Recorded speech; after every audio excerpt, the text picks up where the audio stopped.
आदाब, मैं आगा खुर्शीद खान। लोकसभा चुनाव के ऐलान से पहले उत्तर प्रदेश की मुख्य विपक्षी दल समाजवादी पार्टी के मुखिया अखिलेश यादव इन दिनों सत्ता पक्ष पर जमकर निशाना साध रहे हैं। अखिलेश यादव राज्यसभा चुनावों में हुई क्रॉस वोटिंग के बाद बीजेपी एवं उनके घटक दलों पर फ्रंट से एक के बाद एक जबानी तीर से हमला बोल रहे हैं। इस बार अखिलेश ने बीजेपी और पूर्व में समाजवादी पार्टी के सहयोगी ओम प्रकाश राजभर को इशारों में बहुत कुछ कह दिया। समाजवादी पार्टी के प्रमुख अखिलेश यादव ने आगामी लोकसभा चुनाव को संविधान और लोकतंत्र को बचाने वाला चुनाव बताया। अखिलेश यादव ने यहां पार्टी कार्यालय में पत्रकारों से कहा कि यह संविधान बचाने का चुनाव है, यह लोकतंत्र बचाने का चुनाव है, यह आरक्षण बचाने और अपना सम्मान बचाने का चुनाव है। उन्होंने कहा कि एक समय समुद्र मंथन हुआ था, अब यह संविधान मंथन का समय है। एक तरफ वे लोग जो संविधान की रक्षा करना चाहते हैं और दूसरी तरफ वे लोग हैं जो संविधान को ख़त्म करना चाहते हैं। सपा प्रमुख अखिलेश यादव ने यह भी कहा कि उत्तर प्रदेश की जनता भव्य स्वागत भी करती है और शानदार विदाई भी देती है। उन्होंने कहा कि जो लोग 2014 में सत्ता में आए थे वे 2024 में सत्ता से बाहर जाने वाले हैं। कभी 10 साल हिटलर का समय था, वो भी 10 साल से ज़्यादा नहीं रह सका, तो अब इनके 10 साल पूरे हो गए हैं। अडॉल्फ हिटलर 2 अगस्त 1934 से 30 अप्रैल 1945 तक जर्मनी का फ्यूहरर था।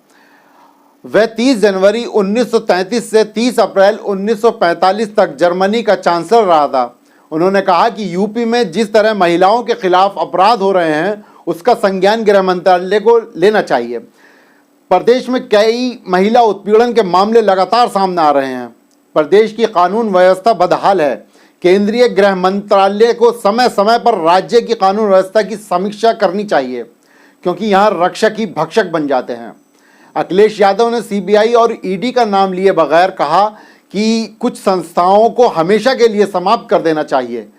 उन्होंने कहा कि जिस तरह से नेताजी मुलायम सिंह यादव ने सत्ता में आने पर चुंगी को समाप्त किया था, उसी तरह कुछ संस्थाएं हमेशा के लिए समाप्त कर देनी चाहिए।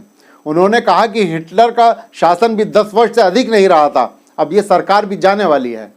सपा प्रमुख ने नवनियुक्त मंत्री ओम प्रकाश राजभर पर कटाक्ष करते हुए उनका नाम लिए बिना कहा कि जब तक उन्हें विभाग आवंटित किया जाएगा और प्रमुख सचिव नियुक्त किया जाएगा तब तक चुनाव हो जाएंगे।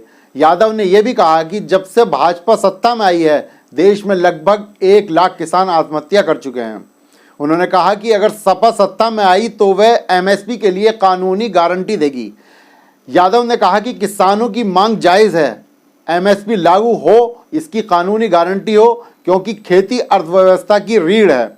अगर किसान और खेती बर्बाद हो जाएगी तो अर्थव्यवस्था पर बुरा असर पड़ेगा।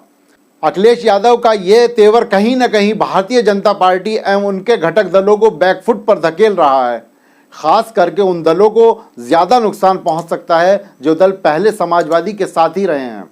बसपा, आरएलडी समेत अन्य दलों के नेता एक के बाद एक पार्टी छोड़ समाजवादी पार्टी में शामिल हो रहे हैं। इससे समाजवादी लोकसभा में बीजेपी गठबंधन के लिए बड़ी चुनौती पेश कर सकती है। अब देखना होगा कि अखिलेश यादव की नेतृत्व वाली नई सपा बीजेपी और उनके घटक दलों को उत्तर प्रदेश में कितनी चुनौती दे पाती है।